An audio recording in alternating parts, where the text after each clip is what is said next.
Pagi hari ini kita akan bahas tentang jati diri seorang muslim. Karena jati diri seorang muslim ini mulai hilang. Orang tidak sadar kalau dia muslim.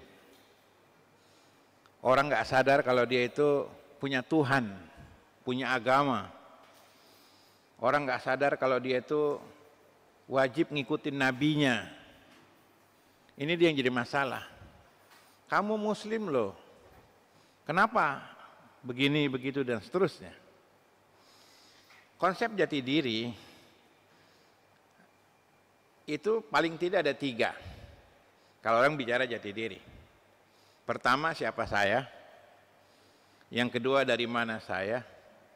Dan yang ketiga, kemana saya. Siapa saya?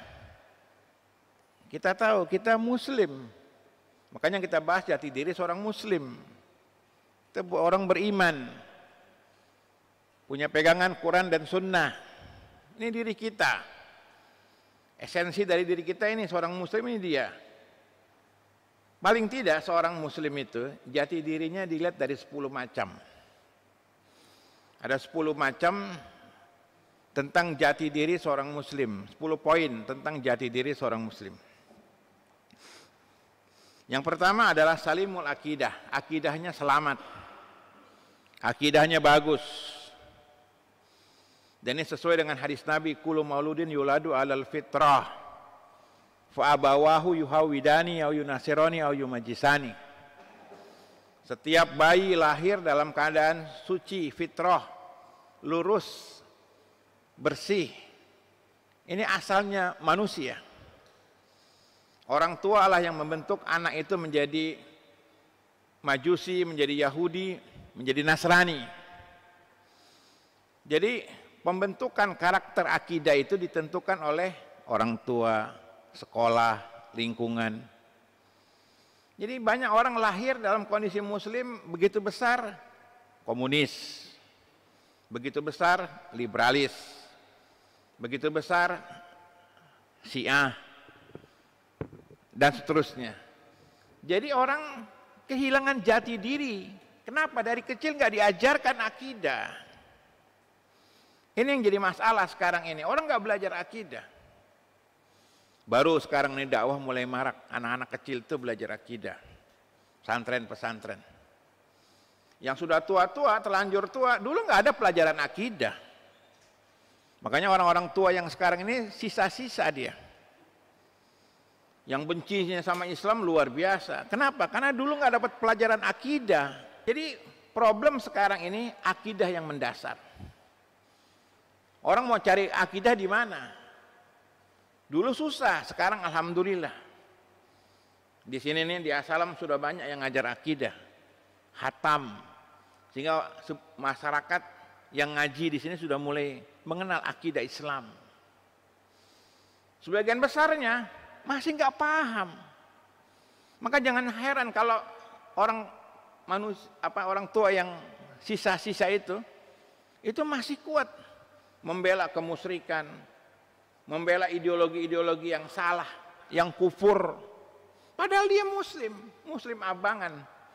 Muslim nggak terbentuk karakter sebagai muslim yang sejati. Nah ini jamaah sekalian. Jadi jati diri seorang muslim adalah salimul akidah. Akidahnya lurus, didasari dengan tauhid, diambil dari Quran, dari sunnah. Coba Bapak lihat hari ini. Ya, bagaimana masyarakat kita masih percaya khurafat walaupun dia pemimpin, pejabat, walaupun dia intelektual, profesor, tapi mitos-mitos itu masih dipertahankan. Budaya-budaya yang salah masih dilestarikan. Kenapa? Krisis akidah. Maka jujur bagi orang-orang usia senja itu memang banyaklah menghatamkan kitab-kitab akidah biar tahu betul. Jangan dia muslim tapi yang dibela paham-paham kufur. Sebaliknya yang datang dari agama dicurigai, alergi gitu. Orang sekarang banyak alergi bahas akidah, alergi bahas tauhid. Padahal pokok agamanya. Kenapa? Memang dari kecilnya nggak dibina. Zaman dulu orang taunya kecil sekolah SD, madrasah ngaji sebatas baca Quran, sebatas fikih sehari-hari, wudu, istinja, sholat, nggak ada kajian-kajian akidah. Tanya madrasah-madrasah ibtidaiyah dulu, belajar tauhidnya apa? Sebatas sifat 20, wujud kidam bako, mukhalafatul lil hawadisi, qiyamuhu binafsi, hafal kita. Iya kan? Tentang pakai jimat, kelagapan. Orang ustadznya pakai jimat. Tentang kedukun, kelagapan.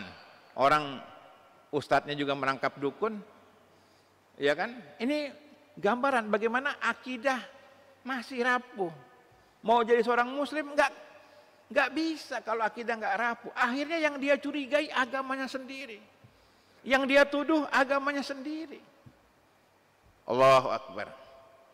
Maka sekali lagi bagus kalau di As-Salam ini memang saya lihat para dai-nya kurikulum pengajarannya akidah. Terus ya, bagi yang sudah sepuh bayar dosa masa lalu, yang memusuhi Islam, memusuhi umat Islam, mencurigai gerakan-gerakan Islam. Kenapa?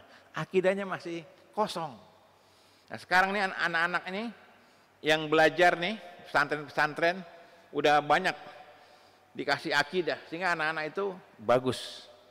Ya, tidak benci sama agamanya, tidak curigai orang yang pakai cadar dan seterusnya.